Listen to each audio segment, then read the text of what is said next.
Dear Mr. Walker, thank you for confirming my interview request. I'd like to interview you on the app that shows walkability in a city and how it can be used by passengers and what's the benefit, actually, the end value for urban development. Okay, well, thank you very much. Thanks for inviting me and giving me the opportunity to tell you a bit more about this. To be honest, we haven't really published it yet or promoted it, but our work here at Walk 21 has really focused on the need to engage people, to help them share their actual reality of their transport journeys. And only when that happens do we really get a real view of the city, because for me and my type of walk, I have a certain expectation of what I would find from the streets. And certainly when I think about the city through the eyes of my child or from my parents, then it's different again. And so what we've done is we've been working with some researchers based in Santiago de Chile, and it's the Catholic University at SEDEUS, which is the sustainable transport team there. And they actually had a crime app that they were using to allow people to map in a much more negative way where they've been mugged or hurt or suffered some sort of attack. And they wanted to create this crime map of the city to give the public an opportunity to say where they felt it was safe or not safe to go. Funnily enough, that wasn't particularly popular, certainly with the government, and not actually that much with the community, because inevitably, as where you have a lot of people walking, you find there is often a crime just because of the numbers. And so this risk compared to the actual potential for actually suffering a crime was something that wasn't really very clear. And we turned that same technology in talking to them to actually something a bit more positive. And so the app we've been developing, and it's actually with funding from GIZ here in Germany, is called Stride. And it's about the shared travel reality of actual journeys for people and how they walk in everyday life. And so we've made it incredibly simple. We've decided that the three variables that matter most, that we're particularly interested in, is understanding about gender, ability, and also thinking about their age. Because if we start, as I said before, if we start thinking about the city from a woman's point of view, if we start thinking about it from an older person or a child, certainly we get a whole different understanding, certainly a different understanding for me, about what it is like to actually walk about these places. So this map, the app, which you can download, it allows you to register these three variables. So your ability, we've kept it as simple as possible. And then the moment you've downloaded it and given it those three criteria, you get a traffic light.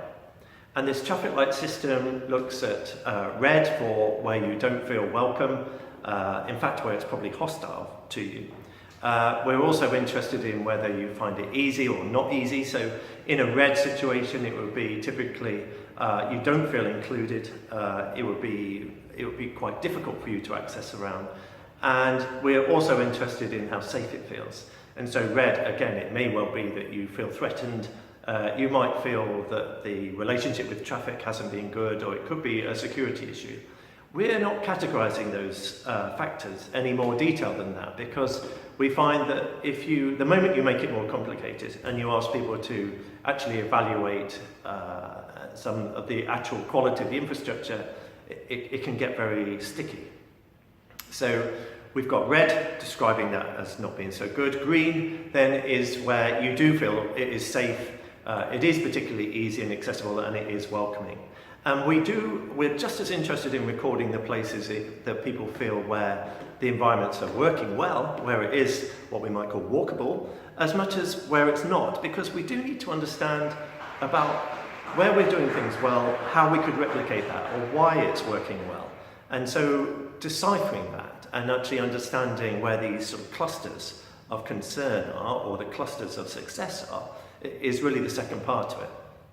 So imagine that we've been working in a city, we might try and capture, say, 100 or 500 people to share with us their travel reality. If we get, say, 500 people and we've got across an age range and types of people, then we would effectively then think about how that data might look.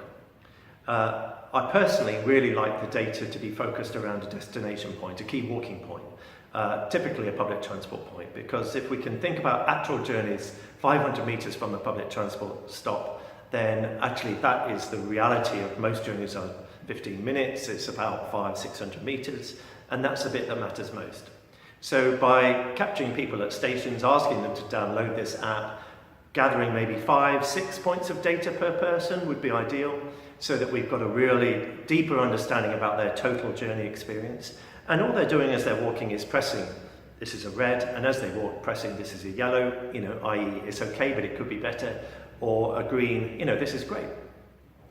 Once we've got that from, say, 500 people, and we're working out what the confidence levels might be to really give us a good understanding of a place, or an understanding of a community's feeling for a place, then we're then doing some analysis, because there's a web front end for this Stride application where you can see the spots as they appear. Now, so it's obviously a GPS system, and so we can start looking in and zooming in on clusters of red or clusters of yellow or clusters of green. And of course we can then adjust the variables on the side of the map, so that you can say, just show me all the red for women, or show me all the green for children. And it's very interesting to see how the map changes. Now, we're not exactly sure how we can use all this. Lots of people have got very excited about how this could be really turned into something like a journey planner. Because you can imagine if I was a woman and I was thinking, I've just come out the station, I want to complete my journey to the market. Maybe I want to adjust the variables on my journey planner that says, I want at least 80% green from women like me who've chosen to find a route to that sort of marketplace. And that way you could increase your confidence with the trip, where other people just like you have said, actually this is the nicest place to walk. So we're not saying it's safe, we're not saying it's easy, we're not saying it's nice, but actually the community has collaborated to actually share their travel reality of that experience and shared with you their thoughts that right now it feels how it is. And so we're turning those clusters into thinking, if we've got maybe say the 5 best or the 5 worst cluster points around a particular city, we would then go and send out some people to then go and do a proper audit of it. And so this is the second part. This has been a tool, it's a tool in the box, but it's not all the answers. Yes, we could think about journey planners and all these things, but actually the most important thing is it's given us an insight into what people really think and where.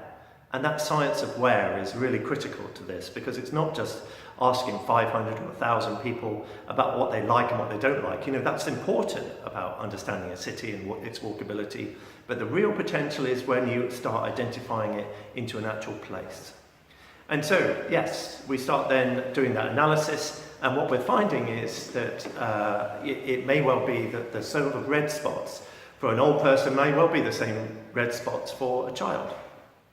And when we take the engineers and the planners down and we start investigating it, it could be about street lighting, it could be about pavement width, it could be, as we found on the first trial of the data in Lagos in Nigeria, that actually it was about encroachment. And we found that street traders were on the footpath. The footpath was fine, but you could hardly move down it. And in fact, the moment we were there was a wheelchair being pushed. A guy was being pushed in his wheelchair along the street because he couldn't actually get on the footpath, and he was having to dodge around parked vehicles and through oncoming traffic because the path had been taken up by street traders. And so it wasn't for the public to say that the problem is street trading, and I think if we'd given them so many variables that street trading was one of the options, we would have lost their attention, and potentially we would have lost a huge amount of valuable data. So instead we've said to them, just tell us whether it's good or bad, then let us go and look at that and interpret it for you and decide what the solution is. We're excited by this. It's a very simple bit of kit, really simple bit of technology, but we think it's highly deliverable and repeatable. And with the GIZ funding, our plan is that we can make this highly accessible to everybody globally. And of course, if we can manage all that on one global map, then you could be able to zoom out and really see red spots of cities all over the world, or green spots, to be more positive, and actually think about how we could share good and the bad with each other And that is really what all this Stride tool is all about. And ultimately, if we really want to deliver walkability, we have to make sure that we're delivering things that are going to be where we're sharing knowledge and sharing experiences around the world. So thanks for your interest in that, and I hope that's helpful. And certainly, I hope the Stride tool itself is something that us at Walk 21 will be promoting and getting out, and certainly putting on our website within the next couple of months. But just give us a moment, please, to just finish the pilot. And once we're happy with it, we're off, and we hope that you'll use it too. Thanks. Thank you very much.